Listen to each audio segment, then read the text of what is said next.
Our today's topic is letter writing और ये आपके कोर्स कंटेंट्स में है और ये हमेशा आपका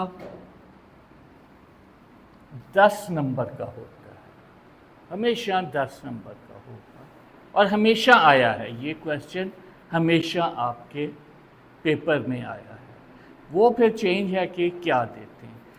लेटर जो है we divide it into two types, formal letter and informal letter.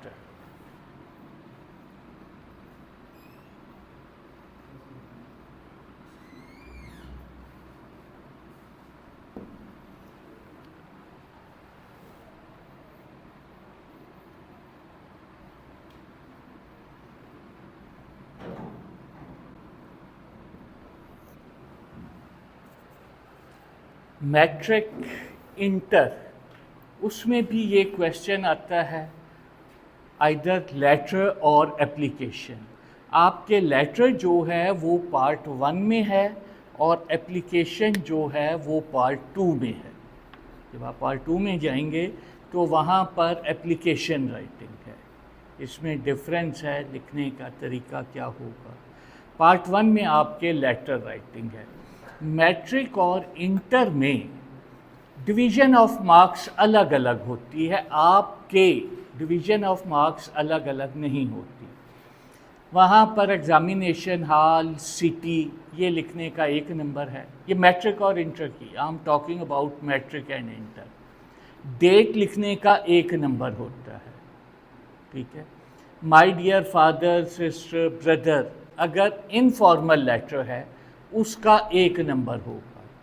और उसके बाद जब आप उसको कंक्लूड करेंगे योर्स ओबीडियंटली, सिंसियरली, अफेक्शनेटली, तो उसका 1 नंबर होता है। बाकी 6 मार्क्स जो हैं वो बॉडी ऑफ द लेटर या एप्लीकेशन उसके होते हैं, ठीक है। आ जाएं बेटे, आ जाएं। बॉडी ऑफ द लेटर या एप्लीकेशन उसके होते हैं। लेकिन यहाँ पर इसके अलग डिवीज़न ऑफ मार्क्स अलग नहीं है। It is marked as a whole, ये मजमूई तौर पर मार्क किया जाता है। It is marked as a whole, but keep this thing in mind कि ये नहीं है कि जी इनके नंबर नहीं है अगर एग्ज़ामिनेशन के स्पेलिंग आप गलत लिख आते हैं कि जी उसके तो नंबर नहीं थे। नहीं, वो काउंट होते हैं। जब एज ए होल आपको एंड पर नंबर दिए जाएंगे तो वो काउंट होंगे कि इसने यहाँ गलती की, डेट लिखने की गलती की, ठीक है, इसको कंक्लूड सही नहीं किया, तो वहाँ पर वो आपके नंबर जो हैं वो काटे जाते हैं, ठीक है। तो it is marked as a whole.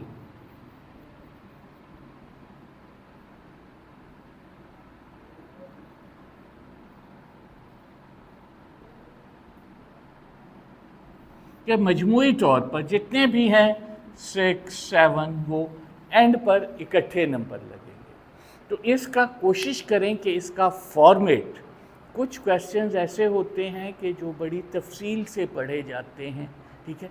अब लेटर जो आपका चेक करेगा वो आपका फॉर्मेट, ऊपर आपने सही एग्ज़ामिनेशन हॉल, सिटी, डेट, इधर आपने जो जिसको एड्रेस कर रहे हैं वो सही लिखा होगा। दरमियान में सरसी सा देखा जाएगा। वो ये नहीं है कि आपकी एक एक लाइन देखेगा। ऐसे जो है वो आपकी एक एक लाइन नहीं पढ़ी जाएगी, सरसी सा वो देखेगा। ऐसे जब हम डिस्कस करेंगे तो मैं बताऊंगा, आपका अलग नहीं होता मेक एन आउटलाइन, लेकिन मैं आपको मशवरा दूंगा कि आउटलाइन ज़रूर बनाइएगा जब आप ऐसे लिखें। आउटलाइन, अगर आपने एक बहुत अच्छी आउटलाइन बना दी ऐसे में अगर आपने एक बहुत अच्छी आउटलाइन बना दी, दरमियान में चाहे कितनी ही गलतियां क्यों ना हो, you will get good credit. वहाँ से आपका माइंड बन जाएगा। बाकी वो सरसरी सा आपका ऐसे देखिए, ठीक है। तो वी विल डिस्कस, पहले हम डिस्कस करेंगे। और मैंने बताया कि ये पहली दफ़ा ऐसा हुआ है कि अब सप्ली के पेपर में उसने इनफॉर्मल लेटर दिया है, हमेशा फॉर्मल होता है। और ज़्यादातर कंट्रोलर ऑफ द यूनिवर्सिटी को, पिछले आप पेपर्स देखें, कंट्रोलर ऑफ यूनिवर्सिटी को फॉर्मल होता है, जो आप किसी इदारे के सरबराह, प्रिंसिपल, या किसी को लिख रहे होते हैं। इनफॉर्मल होता है, कहते हैं जी फॉर्मल, बड़े formal, dress should be formal या जो भी है, ठीक है, उसमें each and everything should be. Informal होता है आप अपने दोस्त को लिख रहे हैं, जैसे इस दफ़ा आया हुआ था कि दोस्त को बुलाएं, ठीक है, कि वो गर्मियों की छुट्टियां आपके साथ गुजारे, दैट इज़ इनफॉर्मल। भाई को लिख रहे हैं, छोटे भाई को, वो इनफॉर्मल लेटर होता है।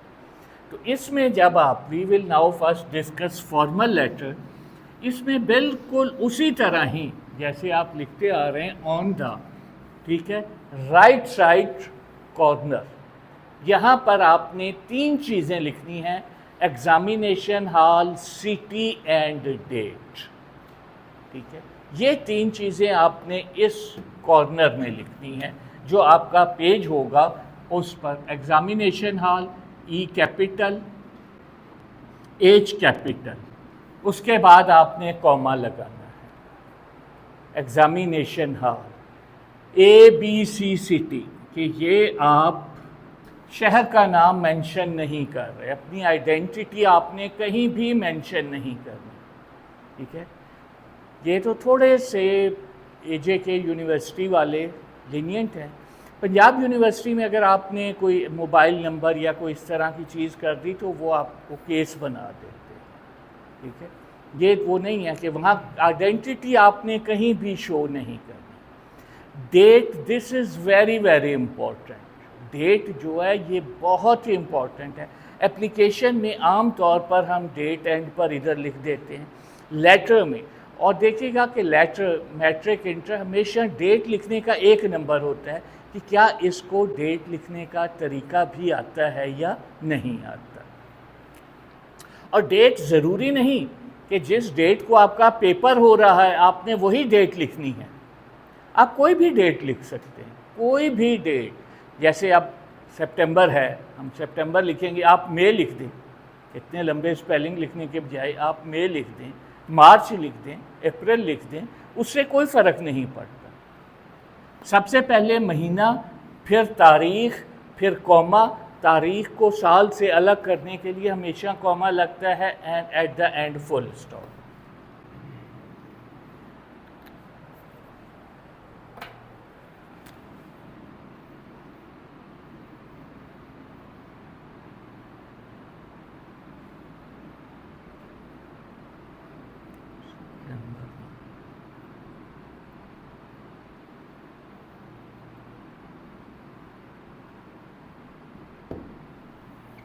Full stop. हमेशा आपने तारीख को साल से पहले महीना लिखा जाता है, फिर तारीख जो भी है, और तारीख को साल से अलग करने के लिए आप कॉमा लगाते हैं और एंड पर आप फुल स्टॉप लिखते हैं। बाज़ औक़ात आप देखते हैं कि तारीख पहले लिखी हुई होती है, ठीक है, वहाँ पर फिर आपको थोड़ी सी चेंज करनी पड़ेगी। अगर आप ये पहले लिख देते हैं तो, वैसे भी ये प्रॉपर नाउन है, प्रॉपर नाउन का पहला हर्फ हमेशा कैपिटल होता है। अगर आप यूँ लिख देते हैं 28 पहले, तो फिर आपको 28 TH यूज़ करना पड़ेगा। 28 सितंबर,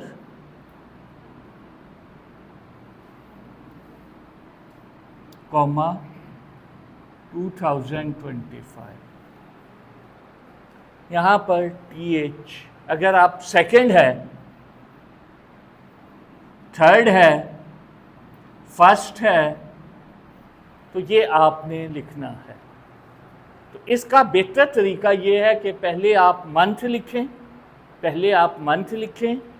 फिर आप डेट लिखें, फिर कॉमा लगाएं, और फिर आप साल लिखें, और उसके बाद आप फुल स्टॉप लगा दें। This is the best way of writing, ठीक है, डेट। अब ये आपकी 3 लाइनें, एग्जामिनेशन हॉल, सिटी, डेट, ये आपका राइट साइड पे। आप बहुत सी ग्रामर्स दिखा देंगे कि उसमें इधर लिखा हुआ है, आजकल ये है नो, आप वही पैटर्न, पुराना जो एक रवायती सा तरीका है, उसको फॉलो करें, ठीक है। यही इस कोने में राइट साइड पे, इस कॉर्नर में आपने ये लिखना है। अब आपने इधर आ जाना है और ये आपको दिया, I am talking about formal letter. जब आप फॉर्मल लेटर लिखेंगे तो वो किसी डिपार्टमेंट के हेड को होता है, किसी भी इदारे को, ठीक है, किसी भी इदारे को लिखा जाता है। तो उसके लिखने का क्या तरीका है, कोई प्रॉब्लम होता है, आपका कोई मसला होता है, तो वो आपने, अब ये 3 लाइनों के बाद चौथी लाइन पर आपने, ठीक है, टू, ये उसके बाद नीचे आएगा टू, कॉमा आजकल नहीं लगाते, लगाते। अब जब आप फॉर्मल लेटर लिख रहे हैं, देयर शुड बी 3 लाइन्स, इसमें 3 लाइन्स, ज़्यादातर 90% 3 लाइन्स होती हैं। कौन कौन सी होती हैं? फर्स्ट, डेजिग्नेशन, किसी भी इदारे के, जब आप किसी इदारे के सरबराह को ख़त लिख रहे होते हैं, फर्स्ट डेजिग्नेशन, ठीक है, पहला डेजिग्नेशन होता है। सेकंड, डिपार्टमेंट, इंस्टीट्यूट, इंस्टीट्यूशन, इदारे का नाम होता है। And third, name of the city होता है। हमेशा ये 3 लाइनें होती हैं। आपने इसकी सिंपल मिसाल मैं आपको कॉलेज की दे देता हूँ। टू द, और डेजिग्नेशन, जब भी आप डेजिग्नेशन लिखते हैं उसके साथ आर्टिकल द लगाते हैं। कभी आप प्रिंसिपल नहीं लिखते, to the principal, to the commissioner, to the governor, to the president, to the prime minister, कोई भी आप डेजिग्नेशन, और डेजिग्नेशन के साथ नाम नहीं लिखते। टू द, अब ये सिंपल मैं एक छोटी सी मिसाल दे रहा हूँ, to the principal,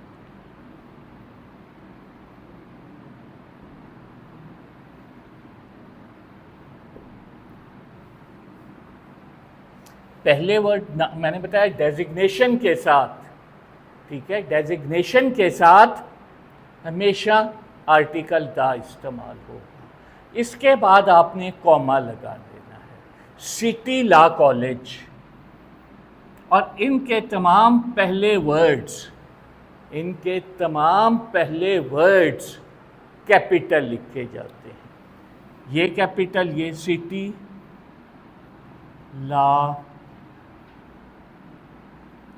college Rawalpindi, Rawalakot, जो भी है। और तीसरे नंबर पे आपका नेम ऑफ द सिटी आता है। क्या? हाँ, ये देखे ना 3 लाइनें, मैंने यही बताया ना, जो 3 लाइनें हैं वो तो वो हो गई ना। ये चौथी लाइन है आपकी, ये उसके बाद आएगा। यहाँ ये जो है ना, यहाँ ये इसके बाद ये लिखा जाएगा टू, सामने नहीं आएगा, चौथी लाइन पे आएगा। वो 3 आपकी हो गई।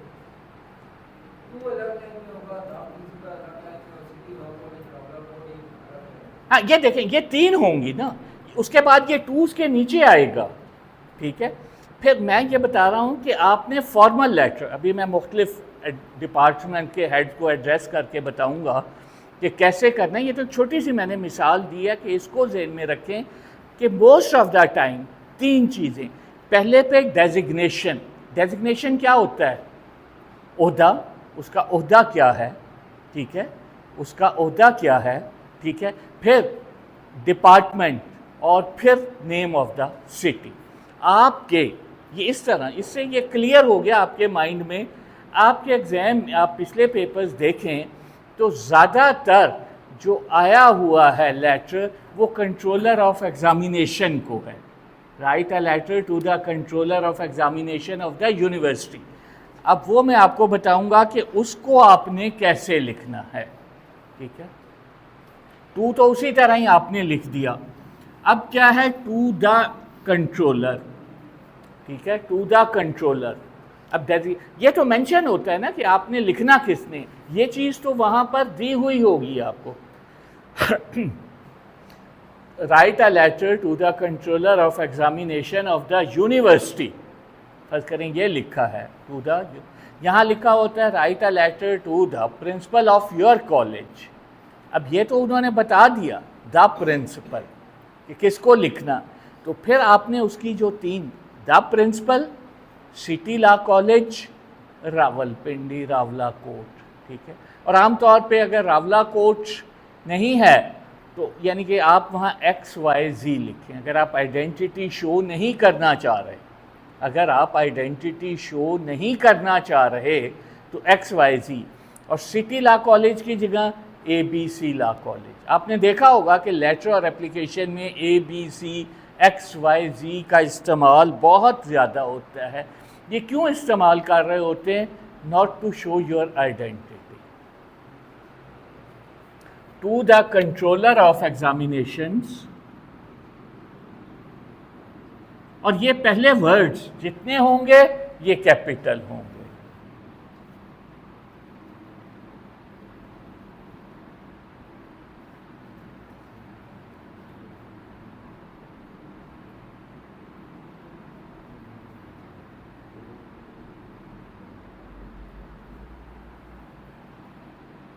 AJK यूनिवर्सिटी या आज़ाद जम्मू एंड कश्मीर पूरा लिख दें, या AJK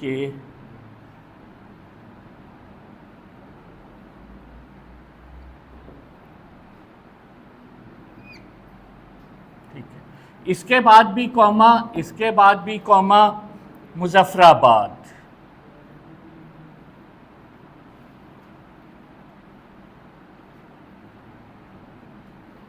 फुल स्टॉप।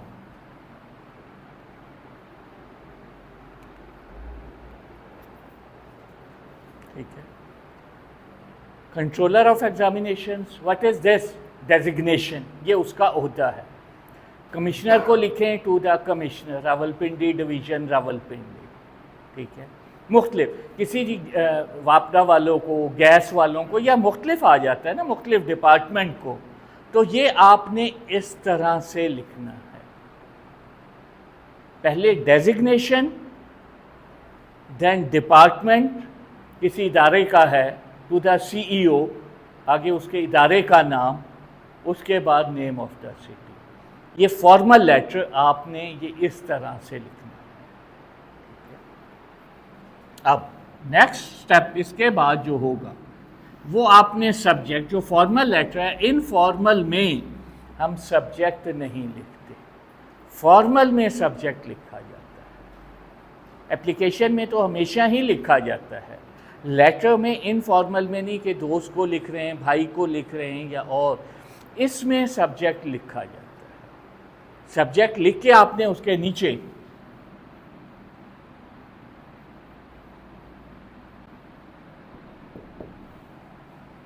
ये लेटर 2-3 दफ़ा आया है कि write a letter to the, अगर आप पिछले पेपर्स देखे होंगे आपने, write a letter to the controller of examination about delay of results. शायद एनुअल में भी था उससे पहले कि जी रिज़ल्ट डिले हो रहा है, क्या वजूहात हैं, क्या है। ठीक है। तो ये सब्जेक्ट जो है ये आपको दिया हुआ होता है। It should not be a statement, फिक्रा नहीं, ये फिक्रा नहीं लिखना आपने सब्जेक्ट में। Keep this subject. ठीक है। फर्स्ट करें write a letter to the, ठीक है, SSP of your city about law and order situation in the country, sorry city. तो आपने लिखना है लॉ एंड ऑर्डर सिचुएशन, पूरा फिक्रा नहीं लिख देना, या law and order situation in the city. और इसको हमेशा सब्जेक्ट के बाद हमेशा हम colon, this is called colon. कभी भी आप कोई भी देख लें ग्रामर, इसके बाद कॉलन, ऊपर फुल स्टॉप और नीचे कॉमा होता है, that is called semi colon. ये आपका कॉलन होता है। हमेशा ये होगा। सब्जेक्ट जो है उसको आम तौर पे आपने देखा होगा कि बोल्ड लेटर में लिख देते हैं और उसको अंडरलाइन भी कर दिया जाता है। डिले इन रिजल्ट,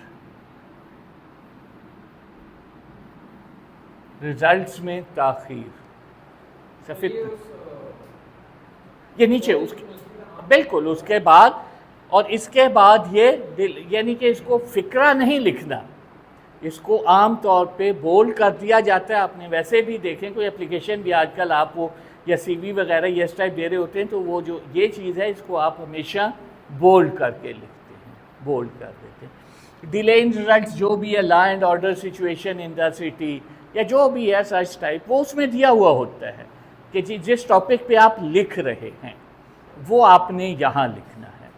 उसके बाद आपका जो नेक्स्ट स्टेप होता है, ठीक है, उसके बाद आपका जो नेक्स्ट स्टेप है वो है respected sir.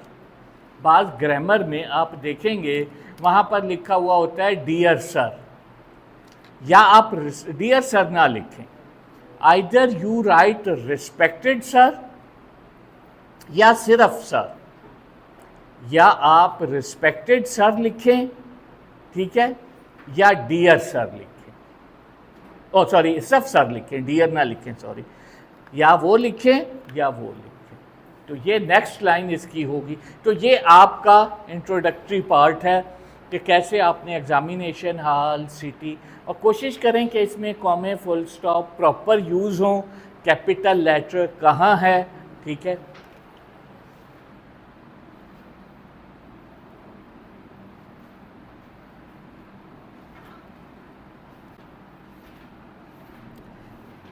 Are capital, S capital, respected sir या सिर्फ सर, रिस्पेक्टेड सर लिखें, सिर्फ सर लिख दें, ठीक है। अब इसके नीचे से वो एक रूटीन है कि बल्कि आम जो इनफॉर्मल है उसमें भी ए या अस्सलामु अलैकुम, इसमें no such thing.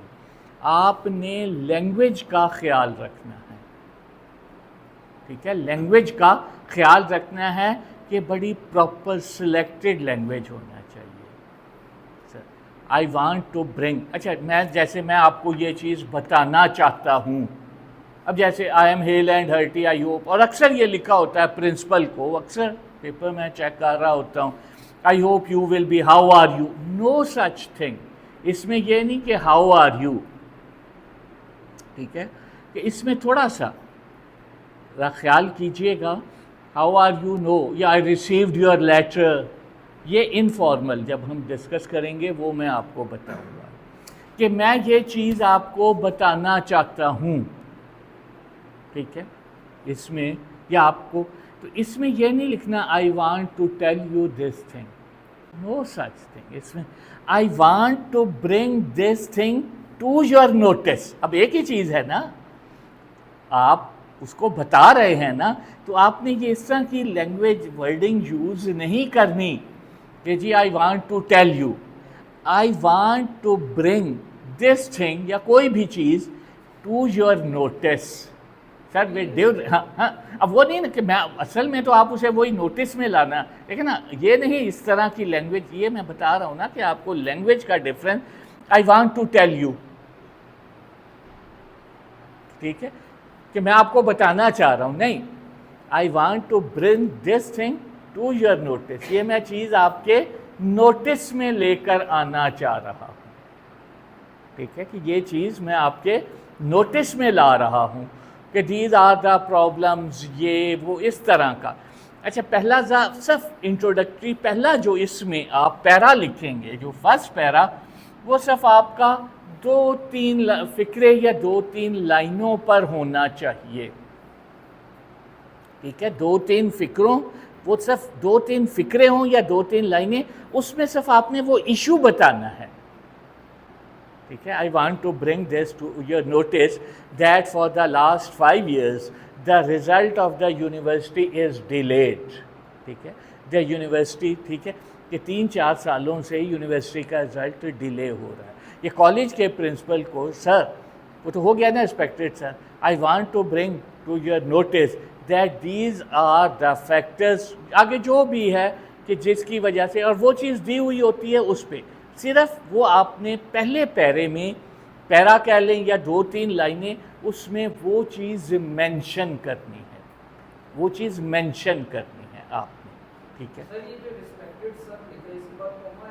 Respected sir के बाद कॉमा, ये मैंने लगाया हुआ है बेटे, ये इसके बाद कॉमा आएगा, एस कैपिटल, या सिर्फ आप सर लिख दें, सिर्फ इसमें आपने वो जो चीज़ है, आपका वो जो इशू है जिसके बारे में आप वो लिख रहे हैं, आपने वो यहाँ मेंशन करना है, ठीक है, सिर्फ वो।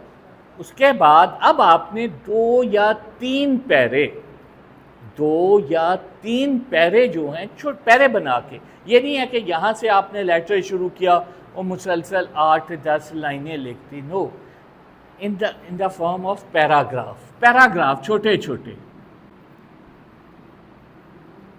और ये जो फॉर्मल लेटर होता है, इनफॉर्मल में तो आप है कि उसको घसीट लें, जितना आप घसीट सकते हैं, जितना लेंथी कर सकते हैं, ये वो। यहाँ तो आपने सिर्फ काम की, ब्रीफ और टू द पॉइंट, ब्रीफ और टू द पॉइंट, ठीक है। एसएसपी को खत लिखें, law and order situation, sir I want to bring this thing to your notice that the law and order situation in the city is very bad, ठीक है, and it is becoming, ठीक है, very dangerous for the, बस वो सिर्फ 1 या 2 फिक्र। फिर उसके बाद आप 2-3, अच्छा एक चीज़ जो है वो आपका कितने नंबर का है, 10 नंबर का, ठीक है, मैंने यहाँ लिखा था। तो इसको बहुत लेंथी करने की ज़रूरत नहीं है, और इसमें आप बहुत कुछ ऐड भी नहीं, फजूल ये वो इररेलेवेंट चीज़ों में बिल्कुल ना जाए, इररेलेवेंट चीज़ों में बिल्कुल ना जाएं। काम की बात 2-3 पैरे। अब कोई ऐसी चीज़, ठीक है, कि सूरत हाल ख़राब है या ये है, तो उसके बाद 2-3 वो एक, मैं अभी यहाँ फ़िक्रे लिख देता हूँ, ये तो आपके, कि I suggest the following steps to improve the situation, कि मैं सूरत हाल को बेहतर बनाने के लिए ये स्टेप तजवीज़ कर रहा हूँ। वो 2-3 स्टेप, और वो 1, 2, 3 या ABC करके मैं अभी आपको बताता हूँ।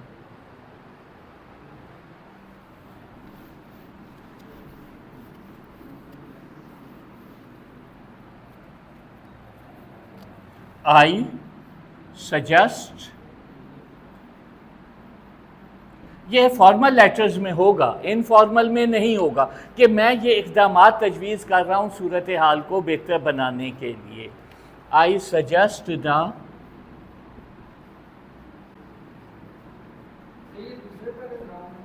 नहीं, दो छोटे से पैरे, या एक बना के, पहला तो वो इंट्रोडक्टरी सा होगा ना, उसमें वो उसको पता चल जाएगा कि ये किसके बारे में। फिर 1 या 2 पैरे छोटे छोटे से, 3-3, 4-4, इससे ज़्यादा नहीं, क्योंकि 10 नंबर का है, आपने कोई 3-4 सफ़े तो नहीं लिखने ना, उसके मुताबिक लिखने। आई सजेस्ट द फॉलोइंग स्टेप्स, ठीक है, टू इम्प्रूव द सिचुएशन।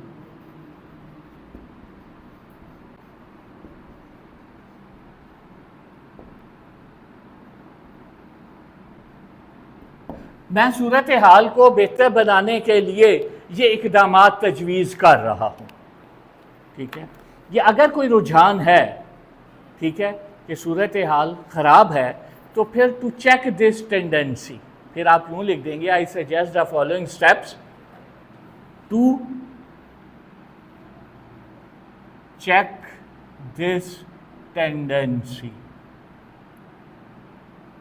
कि इस रुझान को रोकने के लिए ये मैं इक़दाम तजवीज़ कर रहा हूँ। और वो जो आप सजेशन दे, ठीक है, ये हर उसमें नहीं है कि आपने हर किसी में, ठीक है, कि अगर आपको इस तरह का इशू है जिसमें आप तजवीज़ दे सकते हैं, तो इसको बेशक आप 1, 2, 3, बहुत ज़्यादा नहीं कि आप 8-10 लिखें, या ABC, और ये, ठीक है, कि ये होना चाहिए, ये सेंटेंस नहीं है कि सिंपल जी ये होना चाहिए, ये होना चाहिए, ये according to the paper, according to the, वो सॉरी, लेटर के मुताबिक क्या लिखना है आपने, ये आप उसको वो कर लेंगे according to the demand of the letter. जी, ये ज़रूरी नहीं है, हर लेटर में नहीं है कि आपने सजेशन लिखनी, according to the demand of the, ऐसी है कोई कि जहाँ पे है तो वहाँ पे आप लिख दें, अदरवाइज़ ना लिखें, ये ज़रूरी नहीं है। It is not a part of के जी वो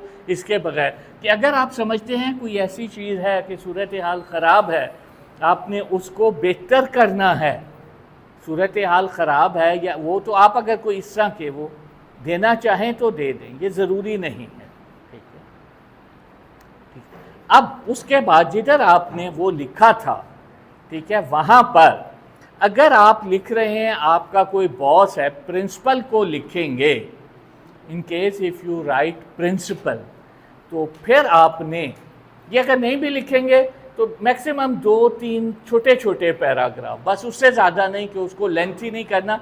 और फॉर्मल में वैसे भी आप लेंथी कर नहीं सकते, इनफॉर्मल को तो आप वो कर सकते।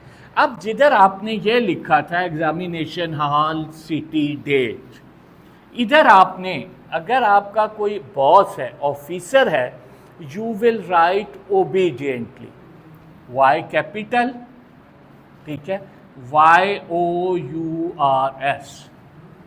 जस्ट एक लफ्ज है, ये दो लफ्ज नहीं है। अक्सर 90% स्टूडेंट जो ये गलती करते हैं वो लिखते हैं ये नो कॉमा, एस उसके साथ मिला हुआ है, और ये कहाँ लगता है, इसके बाद अगला लफ्ज अगर LY पे खत्म होता है। अभी मैं बताऊंगा। ओबीडियंटली, ओ स्मॉल आएगा, it should not B capital, ये कैपिटल नहीं होगा, ये स्मॉल होगा, ठीक है, ये स्मॉल होगा ओ। ओबीडियंटली,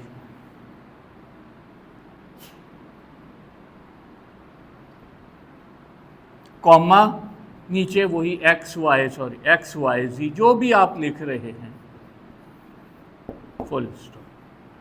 वो लफ्ज जिसके आखिर में ओबीडियंटली, सिंसियरली, ट्रूली, फेथफुली, ये जो होंगे, ठीक है, तो उसके बाद LY, जहाँ LY होगा वहाँ योर्स होगा।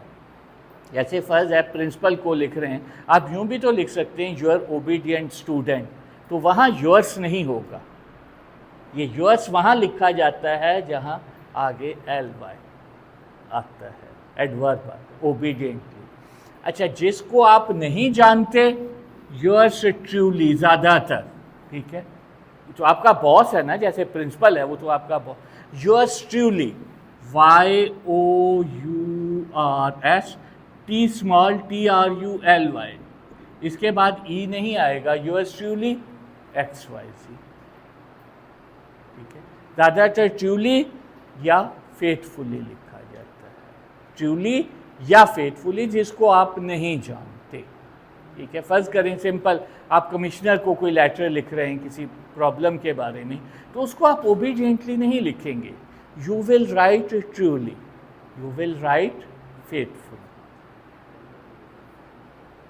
XYZ। और ये इधर ही, आजकल इधर आप देखें, इधर लिखा होगा एड्रेस, वो स्टार्ट जिसको आप लिख रहे हैं टू, वो भी इधर लिखा होता है, यानी कि नहीं, वो एग्जामिनेशन हॉल जिसको एड्रेस कर रहे हैं टू, वो इधर होगा। इसको जब आपने ख़त्म करना है तो आपने वही रवायती जो ट्रेडिशनल तरीका है, ये है आपका फॉर्मल।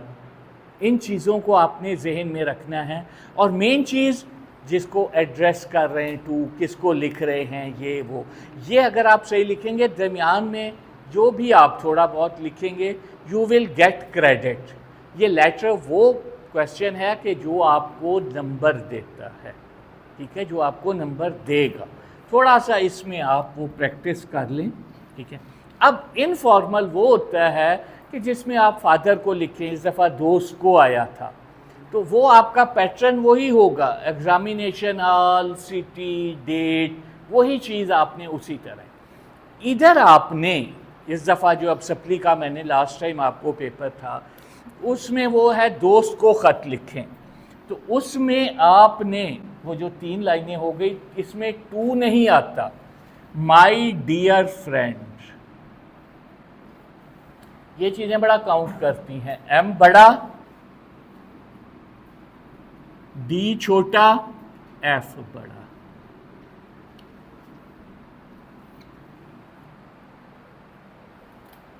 डियर फ्रेंड, आप माई नहीं लिखते,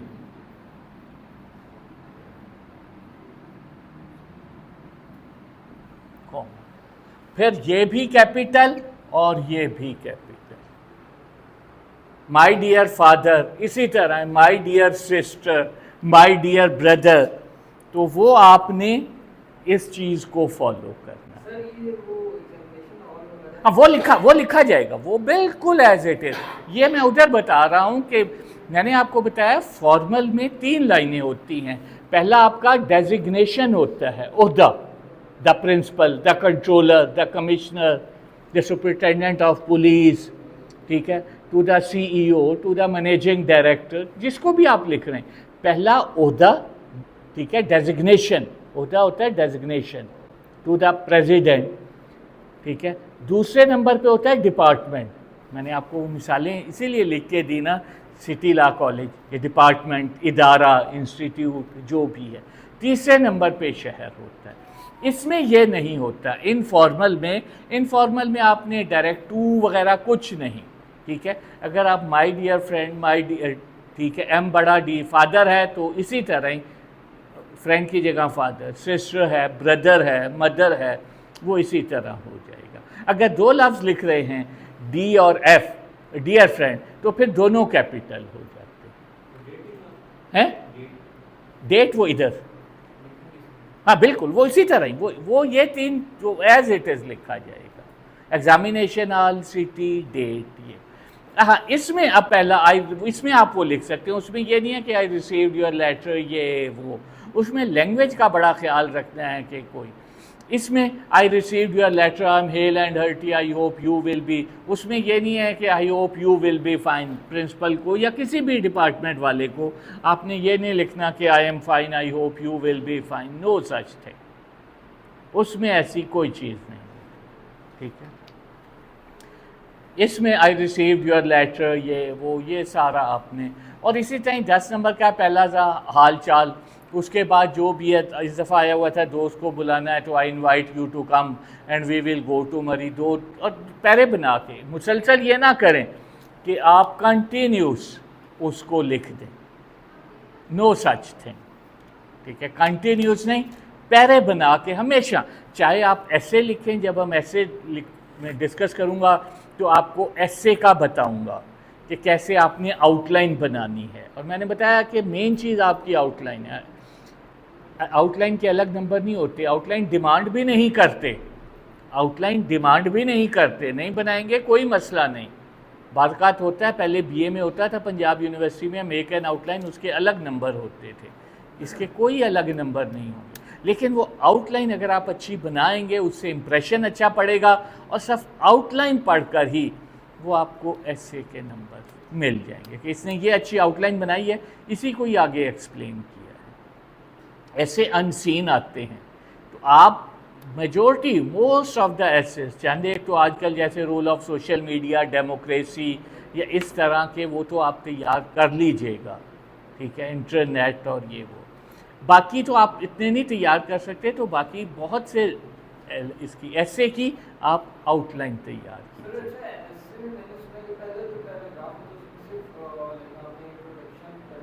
नहीं, वो आपने आउटलाइन दे दी, ठीक है। अब मैं ये बता रहा हूँ कि ऐसे वगैरह आपके पूरे नहीं पढ़े जाते कि वो एक एक फिक्रा, एक एक लाइन वो देखेगा, जस्ट एक इडियम है, अ बर्ड्स आई व्यू, सरसरी सा जायज़ा लिया जाता है, सरसरी सा जायज़ा लेगा, आपकी आउटलाइन देख के हो सकता है पहले 2-3 फिक्रे पढ़े, दरमियान से कोई एक फिक्रा एंड का, then you will be given credit, उससे वो असेस कर लेगा कि ये स्टूडेंट कहाँ फॉल करता है। अच्छा, ये इस तरह लिखने के बाद ये आप इनफॉर्मल, अब इसको आपने इसी तरह ही इधर वाइंड अप करना है। अब इसमें योर्स, ठीक है, अगर आप दोस्त को लिख रहे हैं, ये चीज़ बड़ा काउंट करती है, दोस्त को लिख रहे हैं, वो मैंने आपको बताया कॉमा नहीं लगेगा, और जिसके बाद LY आएगा वहाँ पे योर्स लिखेंगे, sincerely, SINCERELY, comma, S small, Y capital, XYZ, sincerely. Father को नहीं लिखेंगे, ब्रदर को नहीं लिखेंगे, दोस्त को लिखेंगे सिंसियरली, या योर सिंसियर फ्रेंड। अगर आप योर सिंसियर फ्रेंड लिखेंगे तो फिर योर्स नहीं आएगा, योर्स हमेशा मैंने आपको बताया वहाँ आएगा जहाँ LY, और ज़्यादातर हम यही sincerely, obediently, affectionately, yours sincerely दोस्तों को। रिश्तेदारों को आपने अफेक्शनेटली लिखना है, फादर को लिख रहे हैं, भाई को लिख रहे हैं, ब्रदर को लिख रहे हैं, सिस्टर को लिख रहे हैं, तो वो affectionately, your affectionate son, yours नहीं, योर अफेक्शनेट ब्रदर, ठीक है, या योर्स अफेक्शनेटली, ये दोस्तों को आपने लिखना है।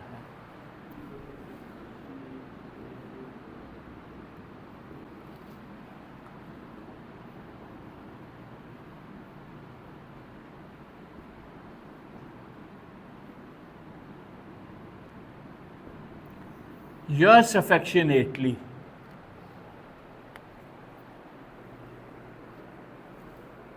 Yours affectionately. ठीक है।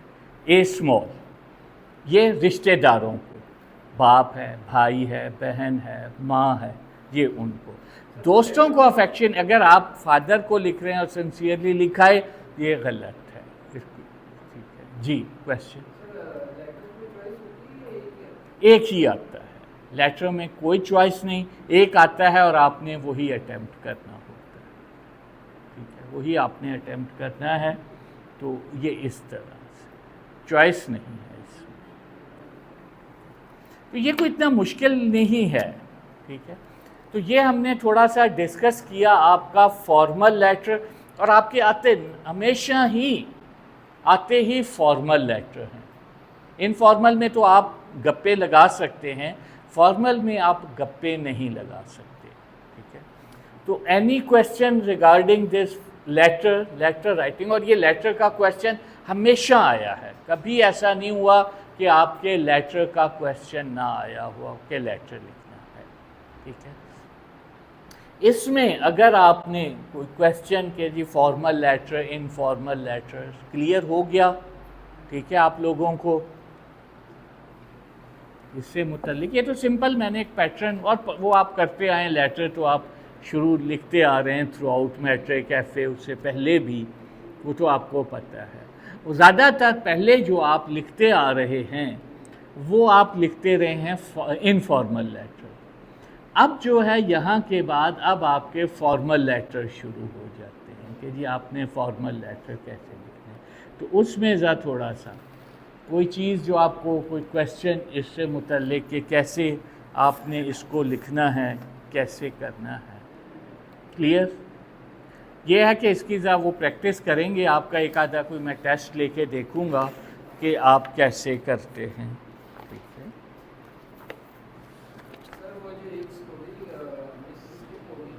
वो कर लेंगे, कोई बात नहीं। ठीक है, ये पार्ट्स ऑफ स्पीच ख़त्म कर दूँ। ठीक है, पार्ट्स ऑफ स्पीच हम कर रहे हैं, ये ख़त्म हो जाएंगे, मैं फिर वो स्टोरी करवा, फिर तकरीबन हमारा सिलेबस ख़त्म हो जाएगा। फिर रिपीट की तरफ हम चलेंगे। जो मेन है कि वो ऐसे राइटिंग, वो तो डिस्कस करनी है ना, इसी तरह जैसा आज ये हमने लेटर डिस्कस किया है, इसी तरह ही वो हम डिस्कस कर लेंगे। आज वो प्रोनाउन और वो नहीं करते हम, आज ये जो छोटे छोटे हैं, आज एक डिस्कस कर रहे हैं आपका कंजंक्शन। ठीक है, कंजंक्शन, पार्ट्स ऑफ स्पीच में कंजंक्शन। लेटर हो गया बेटे क्लियर? इसका यह है कि किसी दिन ज़रा लिख के मुझे वैसे लिख के ले आएँ, ज़रा चेक करवा दें, मुख्तलिफ टॉपिक या पिछले पेपर्स इन्हें कहें आपको दे दें, तो उसमें जो जो आए हुए हैं वो हम फिर डिस्कस कर लेते हैं। यहाँ पे पिछले 2-3 सालों के वो रिपीट नहीं होते, वो एक आधा लेटर था वो बार बार रिपीट हो रहा था। ठीक है, बाकी लेटर ऐसे ये बहुत कम रिपीट होते हैं, ऐसे हो गया, लेटर हो गया, ये बहुत कम रिपीट होते हैं। ठीक है, नेक्स्ट जो है वो हम डिस्कस कर रहे हैं parts of speech, that is conjunction. Conjunction, ठीक है, छोटा सा है, इनका ये आज डिस्कस कर लें। इसको कहते हैं हर्फ़े अतफ़। जंक्शन, जंक्शन का क्या मतलब होता है? जोड़ना, मिलाना। जंक्शन का मतलब होता है जोड़ना या मिलाना। किसी चीज़ को जोड़ रहे हैं आप, मिला रहे हैं, तो that is conjunction. It is a word or a phrase that joins words, phrases or clauses. It is a word or phrase that joins words, phrases or clauses. It is a word or phrase that joins words, phrases or clauses. लफ्ज़ या phrase जो एक लफ्ज़ को दूसरे लफ्ज़ से मिलाए, एक फ्रेज को दूसरे फ्रेज से मिलाए, ठीक है, या एक क्लाज को दूसरे क्लाज से मिलाए, उसको हम कंजंक्शन कहते हैं, उसको हम कंजंक्शन कहते हैं। वर्ड का तो आपको पता है, chair, table, classroom, this is a word. Phrase किसे कहते हैं? What is a phrase? मैंने यहाँ पे लफ्ज़ it is a word or phrase, मैंने एक लफ्ज़ यूज़ किया है फ्रेज, ठीक है, मैंने एक लफ्ज़ यूज़ किया है फ्रेज। फ्रेज कहते किसे हैं? सुना है, क्लास भी सुना है, ठीक है। फ्रेज वर्ड, टेबल, चेयर, मैंने आपको बताया है, फैन, डोर, क्या है जी? Word. The book is on the table, the book is on the table, this is sentence. Sentence क्या होता है? A group of words that has some sense, के अल्फाज का मजमुआ जो कोई सेंस दे। The book is on the table, he is knocking at the door, door भी, ही, ये वर्ड्स हैं, ये अल्फाज का एक मजमुआ हो गया जो आपको सेंस दे रहा है, ठीक है। I am reading a book, मैं एक किताब लिख रहा हूँ। He is playing in the garden, वो बाग में खेल रहा है, सेंटेंस हो गया।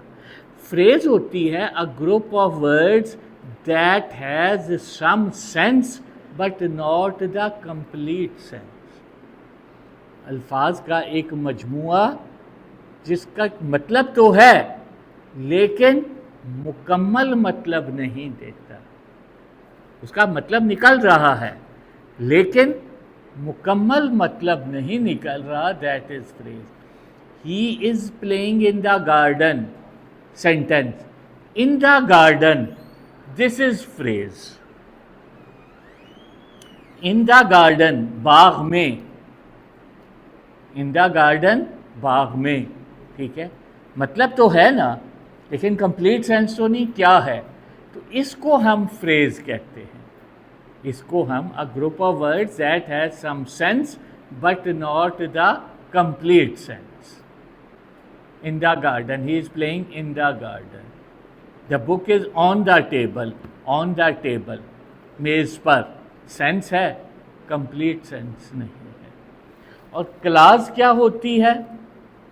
अभी मैंने आपको बताया, ठीक है, कि sentence a group of words that has complete sense, ठीक है। He is reading a book, ठीक है, और ये देखें कि he is reading a book, he is playing in the garden. In the garden phrase है, इसमें सब्जेक्ट नहीं है, सब्जेक्ट तो ही हो गया ना। ये क्लास ये होती है कि पार्ट ऑफ सेंटेंस फ़िक्रे का हिस्सा होती है, ठीक है, फ़िक्रे का हिस्सा होती है और इसमें सब्जेक्ट होता है, और इसमें सब्जेक्ट होता है। When I went to see him, when I went to see him, जब मैं उससे मिलने गया, he was sleeping, वो सो रहा था। फिक्रा पूरा क्या है? When I went to see him, he was sleeping, जब मैं उससे मिलने गया वो सो रहा था। अब देखें, when I went, I subject है, he was sleeping वो भी सब्जेक्ट है, ठीक है। क्लास वो होती है कि जिसमें सब्जेक्ट पार्ट ऑफ सेंटेंस, अलग सेंटेंस नहीं होता।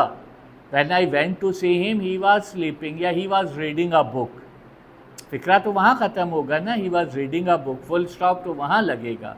दो पार्ट्स हैं, ये दो क्लासेस हैं इसमें, और दोनों में सब्जेक्ट है। फ्रेज में सब्जेक्ट नहीं होता, इसमें सब्जेक्ट जो है वो होता है, ठीक है, इसमें सब्जेक्ट जो है वो होता है। अब है काइंड्स ऑफ कंजंक्शन की समझ आ गई है आपको, ठीक है। जैसे Ali and Aslam went to college, अब कंजंक्शन क्या है? अली एंड असलम, मिला रहा है ना दो अल्फाज को मिलाए, दो फ्रेजेस को मिलाए।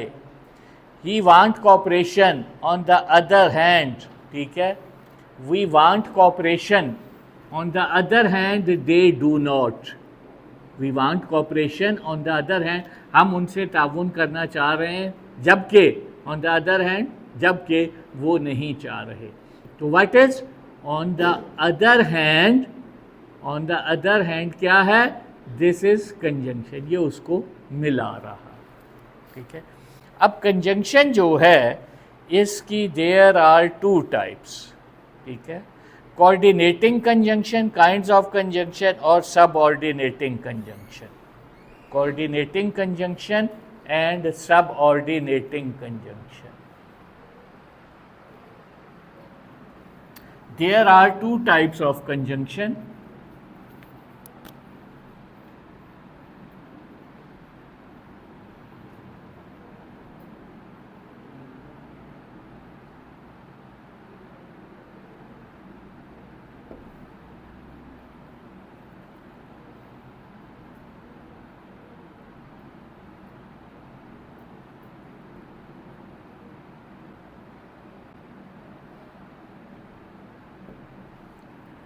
पहली किस्म है कोऑर्डिनेटिंग कंजंक्शन, ठीक है।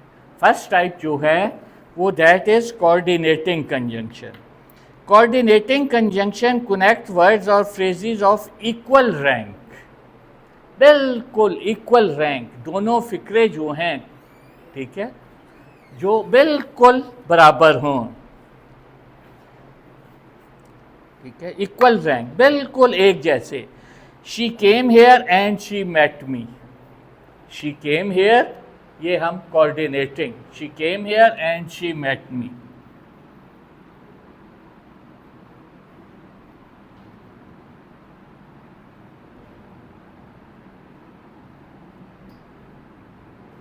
अब देखें, there are two sentences, equal rank है। She came here, she met me. इसमें conjunction कौन सी है? And. दोनों फिक्रे इक्वल हैं, ठीक है, अपनी सेंस दे रहे हैं, अपनी बिल्कुल सेंस दे रहे हैं। She came here and she met me. He came to see me but I was not at home. He came to see me but I was not at home. He came to see me but I was not at home, ठीक है, वो मुझसे मिलने आया, लेकिन but इसमें conjunction कौन सी है? But. He came to see me, I was not at home, दोनों इक्वल रैंक के हैं। तो ये जैसे अब कौन कौन सी ये है? And, but, for, to, yet, both, these are, ये जो हैं ये इस्तेमाल होते हैं ईदर और, neither nor, not only but also, ये जो हैं। दूसरी है सबऑर्डिनेटिंग। सबऑर्डिनेट कहते हैं मातहत को। तो सबऑर्डिनेटिंग, ठीक है, ये जो कंजंक्शन है इसमें जो फिक्रे होते हैं वो इक्वल रैंक के नहीं होते। ये कोऑर्डिनेटिंग थी, दूसरी है सबऑर्डिनेटिंग।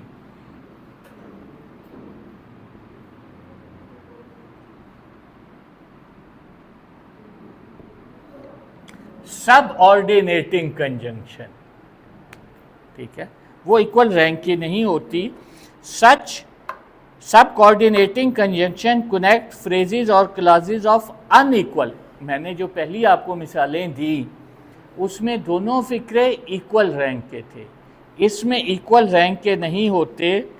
आई शैल, ठीक है, इसमें जैसे she did not go to college because she was ill. She did not go to college because she was ill. अब दूसरा फिक्रा because she was ill वो पहले पे डिपेंड कर रहा है क्योंकि वो बीमार थी। इसमें कंजंक्शन कौन सी है? because। इसमें कंजंक्शन कौन सी है? because। अब देखें दोनों इक्वल रैंक के नहीं हैं, पहले जो थे वो बिल्कुल दोनों अपना अलग सेंस दे रहे थे, because she was ill. I shall read this book if you advise me. I shall read this book if you advise me. इसमें कंजंक्शन कौन सी है? इफ। अब देखें, इफ यू एडवाइज मी वो उस पर डिपेंड कर रहा है। पहले जो थी कोऑर्डिनेटिंग, दोनों अलग अलग सेंस दे रहे हैं। इसमें दूसरा फिक्रा जो है वो पहले फिक्रे पे डिपेंड कर रहा है, दूसरा फिक्रा पहले फिक्रे पे डिपेंड कर रहा है। तो दिस इज सब ऑर्डिनेटिंग कंजंक्शन। तो ये सिंपल सी है, कंजंक्शन वैसे आती नहीं है, तो ये हमने कंजंक्शन डिस्कस कर ली है। क्लियर?